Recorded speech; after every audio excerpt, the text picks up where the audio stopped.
मैं संगीता पांडे अपने चैनल पे आप लोग का स्वागत करती हूँ। आशा करती हूँ आप लोग ठीक होंगे। मैं तो बिल्कुल ठीक हूँ। मैं एक बहुत सुंदर शिव चर्चा गीत सुना रही हूँ। अच्छा लगे प्लीज़ लाइक शेयर सब्सक्राइब ज़रूर करिएगा और कमेंट बताइएगा कैसा लग रहा है। हर हर महादेव। गंगा जमुना बलुआरत पर भोले जी करेल खेतिया। गंगा जमुना बलुआरत पर भोले जी करेल खेतिया। गंगा जमुना बलुआरत पर सब कोई बोवे जीरा जवाइन, सब कोई बोवे जीरा जवाइन, भोले जी बोवेले भांगिया। गंगा जमुना बलुआरत पर भोले जी करेल खेतिया।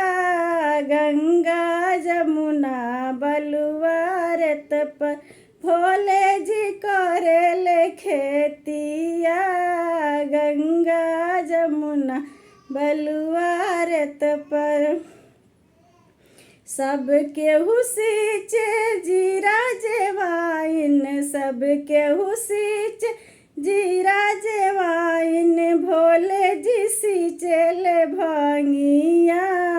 गंगा जमुना बलुआरत पर भोले जी करेल खेतिया।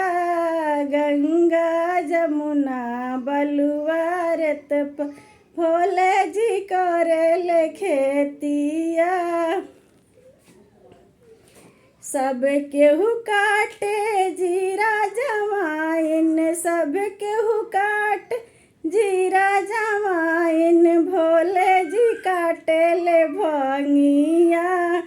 गंगा जमुना बलुआरत पर भोले जी करेल खेतिया। गंगा जमुना बलुआरत पर।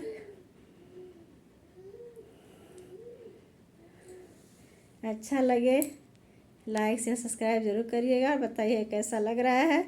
हर हर महादेव।